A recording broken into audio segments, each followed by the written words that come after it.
Yeah.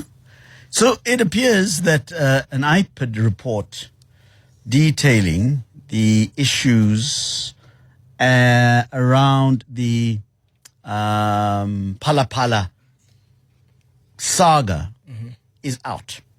Yeah. And really that case was launched as a result of, I suppose, many people feeling that the police, particularly those that were in the care of President Cyril Ramaphosa's personal protection unit, right? Led by Lieutenant General Rueda, were perhaps not entirely correct in the way that they handled the Phala Phala issue. Yes. That the issue didn't go to a police station, that it was handled purely by the protection detail of President Cyril Ramaphosa. And questions were raised right at the beginning of the revelation of this story. It appears that the IPID has now done their investigations and a report has been generated out of those investigations. Yeah. But that report will not be made public.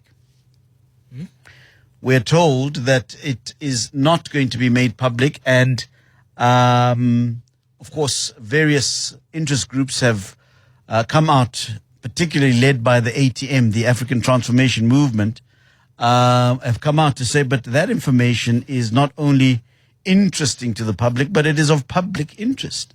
Yes. And I'm told that a number of submissions using various public information acts have been invoked in order to get to understand what is the content of this report. And the Minister of Police has come out very clearly to say that they will not be making that report public. I wonder what your thoughts are about this. Do you think this is part of the discretion that needs to be applied in handling state matters, particularly if it has to do with the president? Or is this just a cover-up? Is this just a cover-up of indiscretions, perhaps even levels of criminality at the highest level of this country's authorities, and we are being treated like mushrooms in all of this? I'm hoping that you and I can have this conversation in the final hour of the show, and you let me know what your thoughts are about this. I still maintain that this is something that will forever be a cloud above the president's head. Yes. Until he levels with us. And I know that there are all sorts of political arguments that can be put in front, maybe even legal arguments that can be put in front of us. But the president is not just a legal entity. He is not just a political entity. He happens to be the first citizen of this country who is expected to set the tone of probity in this country. I argue that the Phala Phala issue is the one thing that hangs over the president's head that I believe he hasn't been entirely transparent about. Sure. And maybe it might be dangerous to be entirely transparent about that issue, for reasons that maybe will be made clearer to us one day, yeah?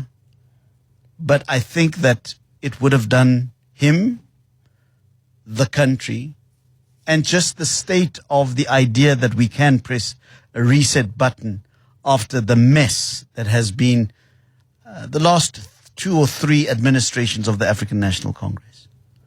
I think that if the president were to come out and say that these are the facts, this is the story, this is what happened here, and absolutely leveled with us, I think at a very interesting level in our collective psyche as South Africans, there would be a hope born that the idea of a reset button, of of real change, of a real desire to put South Africa on the path of